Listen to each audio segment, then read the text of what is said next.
2002 সালে প্রণীত কারিকুলাম অনুযায়ী একজন মেডিকেল শিক্ষার্থী প্রথম পেশাগত পরীক্ষায় অংশগ্রহণের পরপরই দ্বিতীয় পরীক্ষার যাবতীয় ক্লাসে অংশগ্রহণের অনুমোদন পেত। কিন্তু 2012 সালে প্রণীত নতুন কারিকুলামে এই সুযোগটি আর থাকছে না। সাথে 3টি পেশাগত পরীক্ষা বেড়ে হয়েছে 4টি। তাই কেউ একটি পরীক্ষায় অকৃতকার্য হলেই পিছিয়ে যেতে হচ্ছে 6 মাস। আর এই ক্যারি-অন সিস্টেম পুনর্বহালের দাবিতেই পথে নেমেছে মেডিকেলের শিক্ষার্থীরা।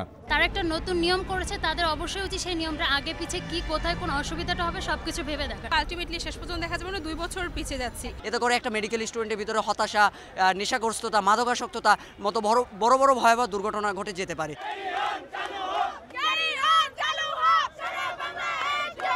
নতুন কারিকুলাম অনুযায়ী পিছিয়ে যাওয়া শিক্ষার্থীদের নিয়ে আলাদা ব্যাচ গঠন করা হবে, কিন্তু এ নিয়ে একাডেমিক কার্যক্রমের সুস্পষ্ট কোনো দিক নির্দেশনা নেই। শিক্ষার্থীদের আশঙ্কা, এতে মেডিকেল কলেজগুলোতে শিক্ষা কার্যক্রম স্থবির হয়ে পড়বে।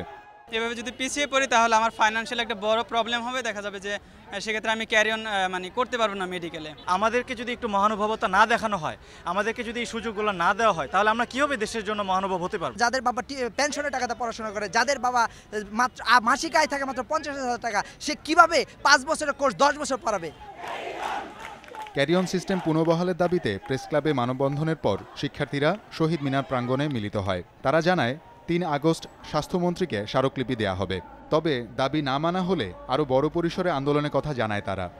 ভবিষ্যৎ এই চিকিৎসকদের দাবি, বাংলাদেশের সরকারি মেডিকেল কলেজ হাসপাতালগুলোতে সেবা প্রদান করেন প্রায় 9,500 ইন্টার্ন চিকিৎসক।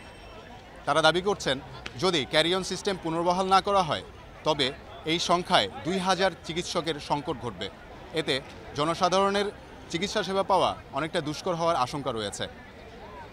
শওকত মঞ্জুর শান্ত, যমুনা নিউজ, ঢাকা।